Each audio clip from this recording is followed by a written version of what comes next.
Bom, olá, meu nome é Rossana e junto com o meu colega João Vitor, a gente vai fazer essa apresentação de um trabalho de computação gráfica. Nesse trabalho, a gente vai falar sobre realidade virtual, aumentada e mista, e a gente vai trazer um pouquinho do contexto do metaverso, que essas tecnologias são muito inovadoras, né?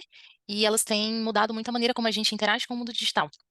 E dentro desse contexto é que surge essa temática do metaverso, que seria um espaço virtual para a gente interagir com as pessoas, com os objetos, mas em tempo real. A gente vai falar sobre os principais softwares, né, para desenvolver aplicações para essas realidades, as principais plataformas e os principais acessórios também. Tratando sobre os principais softwares, dentre as pesquisas que eu fiz, eu acredito que a Unity seja talvez a mais popular. Inclusive foi a que a gente mais teve contato aqui no curso, a gente utilizou ela em algumas disciplinas. Ela é muito voltada para desenvolvimento de jogos, né? Tem também a Unreal Engine. Esse software é muito interessante porque ela tem a parte de scripts em low code, que é chamada de blueprints dentro desse software.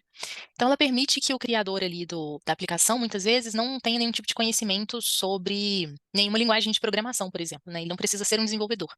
E ela é muito utilizada, inclusive, para realidade virtual. Tem também o Blender, que a gente até teve uma palestra sobre esse software, né, no curso, e ele é muito voltado para artistas, até porque ele permite você fazer objetos muito realistas, com reflexos e refrações, texturas. E tem o Vuforia, que inclusive é um software que tem integração com a Unity. Algumas funcionalidades que todos esses softwares costumam ter, né? Eles têm ambiente de desenvolvimento próprio, eles fazem níveis de jogos e cenas diversas, em diversos ambientes, né? Eles têm componentes e scripts. Os scripts são principalmente utilizados para você, por exemplo, determinar como que um objeto vai interagir com outros, né? Ele é muito voltado para a questão do movimento em cena. Todos têm recursos para trabalhar a textura, sons e animação. É, Eles podem ser compilados em diversas plataformas, né? Eles tratam iluminação global, realista, reflexos e refrações com objetos e têm efeitos de câmera. E todos eles praticamente têm versões pagas e gratuitas, com exceção do Blender, que é 100% gratuito. E falando um pouquinho sobre os principais acessórios, né? E headsets que tem hoje no mercado para ter contato com essas experiências de tecnologia, a gente tem o Oculus Rift. Esse foi um dos primeiros headsets a ganhar popularidade. Tem o HTC Vive, espero que seja assim que fale.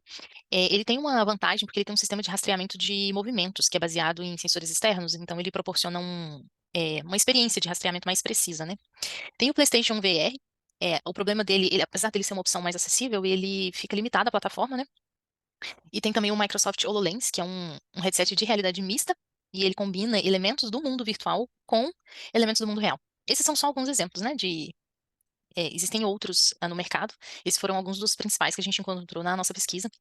E pensando em acessórios, existem controladores de movimento, como é, por exemplo, o Oculus Touch, da Vive Controllers, que ele permite interações muito imersivas por ter esse controle de movimento.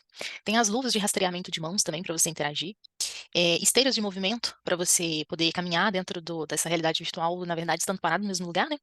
E tem dispositivos de captura facial, que podem ser usados para capturar e reproduzir movimentos e expressões humanas realmente em tempo real.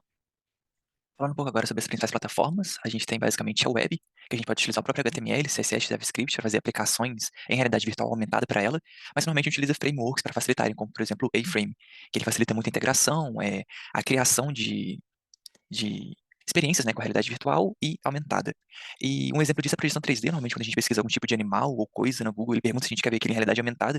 Então, a própria aplicação utiliza das câmeras para escanear o chão e faz uma projeção em 3D em tamanho real daquele animal, por exemplo, um tubarão ou um lobo. Para computadores, como a Rosana já falou, a gente pode usar o Unreal e a Unity. E normalmente a gente utiliza sensores externos de movimento ou coisa do tipo, e os próprios óculos de realidade virtual para ter essa integração com aquela experiência. Um exemplo disso é o jogo de Fórmula 1, onde para ter uma experiência um pouco mais imersiva, a gente pode utilizar um óculos para ver as coisas da perspectiva do próprio corredor, dentro do carro de corrida. Já para mobile, a gente tem dois grandes frameworks, como o ARKit e o ARCore, sendo o ARKit para iOS e o ARCore para Android.